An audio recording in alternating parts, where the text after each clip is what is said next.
2 minutes pour comprendre. Aujourd'hui, le dépistage auditif. Alors, je suis avec le docteur Christine Poncet. Vous êtes chef du service ORL à l'hôpital Rothschild. Quand on commence à dire comment, quoi, c'est le moment de faire un dépistage? Tout à fait. Passé 65 ans, 40% des plus de 65 ans ont une baisse de l'audition. C'est normal. C'est pas un handicap, faut le dire aux gens, c'est pas honteux, c'est normal, c'est physiologique. C'est normal, l'audition vieillit, comme on devient on a une presbytie, on voit moins bien en prenant de l'âge, on entend un peu moins bien. Ce qui est important, c'est tout de suite de dépister et corriger s'il y a un trouble. Donc dépister, il y a des tests notamment sur Internet qui sont faciles. Il y a un truc tout simple. On est chez soi, on est tranquille, on n'en parle à personne parce qu'on n'a pas envie, on veut savoir.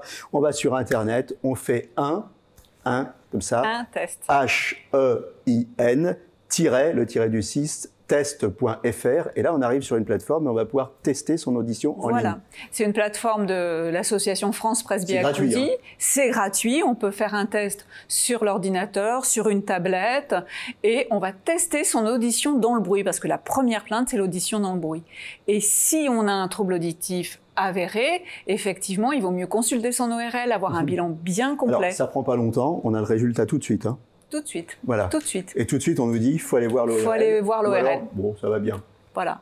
Et il faut savoir que s'il faut aller voir les ORL et si on a un appareillage, l'appareillage permet de prévenir la détérioration intellectuelle, la fameuse démence sénile. Donc, il vaut mieux faire quelque chose. Voilà, c'est important de prendre ça en main le plus tôt possible pour éviter l'isolement et pour éviter la démence sénile.